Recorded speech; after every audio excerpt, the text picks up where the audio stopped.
All right, what's up, guys? This is episode 40 of the Tough Live podcast. We're a day behind. So bad, so sad. We'll live. All right. What I want to talk about today, all right, is a little bit off the cuff.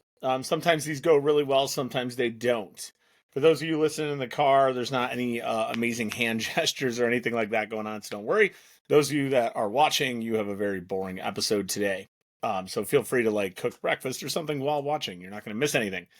The episode today is going to be talking about kind of a blend of utilizing our senses to be better weightlifters and being reactionary. So, who the fuck knows what I'm going to name this episode? But I've had a lot of discussions lately with athletes in the gym and using less brain power to lift and more sensory power or reactionary power to lift and become better weightlifters doing that. And I think because of the nature of the sport, because it's ultimately like the hardest version of chewing gum and walking that you could find, coaches sitting there trying to tell you to jump and pull and land and tighten up and everything else under the sun. And you're trying to do that and think about that. And then some of you guys get all crazy and try to think about your date you have this afternoon or what you're cooking for dinner at the same time as everything else. It kind of gets a little jumbly. All right. So we try to encourage you as athletes to draw on your other senses. One of them, namely, isn't really used, I think. Your sense of smell shouldn't really probably be utilized that much. If anything, it's a distraction. Some of you in the gym, namely, know that you are distracted by your sense of smell, almost to a cartoon-esque level. So let's definitely confide on that and work through not getting distracted by our sense of smell. But when it comes to our hearing, our sight actually being utilized properly, and our sense of feeling, our sensories, like sensory feelings, those are going to be helpful for you as a lifter. All right. And we're going to get into kind of each of those and how they're beneficial. Weightlifting is a very reactionary sport. All right. We have to react in the sense of milliseconds, how to tighten up, correct, adjust to save lifts or put the bar in its position or our body in its position to where we need to be. It's a lot about control, but it's also about being reactionary to save and or fidget our body to execute the lift in the best manner we can. So a lot of times, just in general, and this might just be a good coaching tip for a lot of people, I tell our athletes that they need to be reactionary to the lift. A lot of times they're just sitting there, they're waiting, they're waiting, they're waiting, they're waiting. And that's not good enough. We have to actually be ready to do something. Okay. Sitting there just waiting upon the lift or waiting for the jerk to land or stuff like that, it's not helpful. A line that I like and I've liked many years is we want to be offensive, not defensive. Okay, so we don't want to be waiting for anything just to react to it. We want to be in charge of being reactionary. So we're choosing a direction, we're choosing a way we want to apply pressure. So when we feel the pressure going a certain way, we react to it and go the opposite way. One of the dumbest cues that I've ever utilized and still utilize to this point is the power snatch or power clean cue of literally just stand up. Okay. It's one of the dumbest cues I've ever utilized. I hate it. I hate that I have to use it. But it literally is when athletes are struggling on power movement. I will tell them when you land, just try to stand up as fast as you fucking can. And that, for some awful reason, actually helps them land and catch the power movement really efficiently. It's really trash. It's not a great cue. But what it is it's getting them to understand they need to do something. When that bar turns over, usually they're so focused on driving hard that the landing action becomes passive, or they're so focused on pulling the bar high and hard, which is a whole nother discussion, that they're not doing anything with their legs. Versus when you get the mind to kind of flip the script of, okay, I land and then I immediately start standing. Well, they're going to naturally kind of lock up top because they don't want the bar to crush them. So it's kind of a passive subconscious action to tighten up overhead. but then also their legs do the opposite action of going down, right? You can't stand. I'm laughing about it because it's so fucking dumb. Standing up is the opposite action of going down, right? And it sounds so dumb when you say it loud, but the brain and body respond to that. So when you're going down into the bottom, if you're thinking stand up, stand up, stand up, your body fires and it understands that. So it starts doing it, or at least making the attempt to do it. So you're being reactionary to your verbal cueing. You start kind of catching powers better.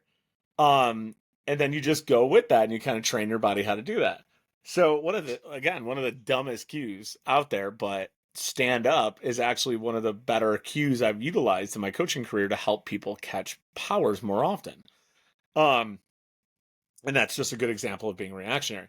Now, when it comes to like the senses, okay, one of the biggest senses I think that gets omitted from the sport, all right, is our sense of hearing. I think a lot of athletes don't listen to themselves. There's a lot of sounds going around in a gym, whether it's the music, other athletes, stuff like that. And what happens is they don't pay attention to their own body and training space. So they omit their own sounds. They're not listening to their own lifts. And many good coaches will tell you, we can stand off to the sides of you athletes and hear your lifts. We can hear whether you had a good pull through the middle, whether you brushed or banged the bar with your hip or thigh. We can hear whether you landed flat. We can hear even whether you were tight on the liftoff or not, or whether you were loose. We can hear whether you turned over aggressively or were not, right? And it's not some like Jedi mind trick shit. It's we've grown accustomed to listen for certain things, certain cues and triggers that let us know, hey, that was gap between the bar and the bumper, which means the athlete wasn't set up taut in the liftoff. There was a space between the object and the bumper plate. So they weren't tight, because if they were tight, that slack would have been gone. Any slack on the liftoff means there's slack in the lift. Any slack in the lift means it's a shitty liftoff. And it all works like that. So we train ourselves to identify that as a coach. Now, when it comes to the actual work of being in a session where you have an athlete turning over, per se, and you're listening, you're going to hear a nice click when a turnover happens. That click is the bar turning over, and it actually rattles. So that rattling is going to be the bar clicking on that space we were just actually discussing. So there's certain audible cues. One of the biggest audible cues is going to be the audible cue of the landing and flat landing being secured. A flat landing always has sound. There's a very, very, very few instances where audible landings don't happen, but the athlete is flat. Okay. Flat landings are imperative for you as a lifter to successfully do the sport because of how they load your body, how they load the load onto your body, how they keep you healthy. There's a laundry list of things I'm not even going to bore you with going over this. But you can tell and you can self-coach by listening to yourself. If you don't hear that smack every lift, it doesn't take me and my 15 plus years of coaching to tell you the lift was wrong. It's that simple. It's cut and clear. The lift was wrong if you didn't get that. And you can self-check yourself while lifting and get better by listening for that and trying to obtain that. So by doing that and paying attention to that audible cue, you can actually improve. And that's one of the senses you can do. Your sense of sight, okay, we don't want you staring down at your bar or looking at your knees, and that's really bad because now you're putting your head out of position, not paying attention.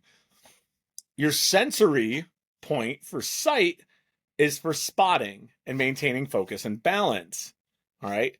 It's also postural in regards to your spine and your head. Your head, you got to remember, if you don't know, it weighs about 1/8 of your body weight. So it's going to play a big role in balance, but it's also putting your spine in proper posture. your spine in proper posture. We don't need to go down the rabbit hole of that, but it's going to have you have a tighter position. It's going to have you have better breath, all that type of stuff.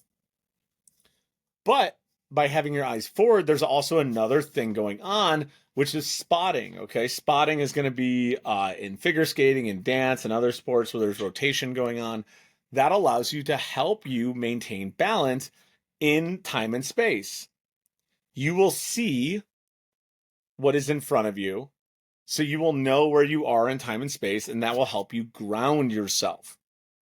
You don't have to focus on anything else because you know where you are. So your proprioception, where you are with the time and object, or where you are with the space and object rather, will be tighter and more comfortable and quicker, and you will flow better with the object itself. When you guys are sitting there training and you're not paying attention, you're looking somewhere else all the time, your eyes are darting all over the place, you're looking at your feet, you're looking at your knees, you're looking at the ground, then you're looking at the ceiling, and everything is all which way, you're actually losing out on a huge training component that can help you be a better, more balanced lifter. This goes for jerks too. A lot of people like to whip their heads all over the place. That's fine, but your eyes need to remain forward. Okay, and whether it's that's fine is a whole nother discussion in itself. But eyes forward, sight forward. Okay. And that even goes with the balance in itself. Every time you guys move your heads, you're moving around the fluid in your ears, which throws off your balance and stuff like that. So that's something you need to pay attention to. Okay, there's other like subsections of your senses that get affected, right? We talked about our sight. We talked about our sense of hearing. There's other little like subsects when it comes to like your balance. There's other things that come around. These are all things you need to pay more attention to allow you to be more reactionary. Because the better you are at being reactionary to your lifts, being in tune with your lift, you're going to become a better lifter. A lot of times I think athletes are just focused on being explosive and strong, and they're kind of leaving these other things on the wayside. Go into training, yes, with the intent of, okay, today I'm going to use my legs. Yes, I'm going to stay flat-footed through my pull, but add in a few of these other passive things like, oh, when you get done with the lift, think, did I hear my feet? Did I keep my eyes forward the whole time? And it'll probably be interesting as your lifts get a little bit better as you continue on. So a nice short one today. Hope you enjoy it. Let me know if you have any questions in the comments, and have a good day.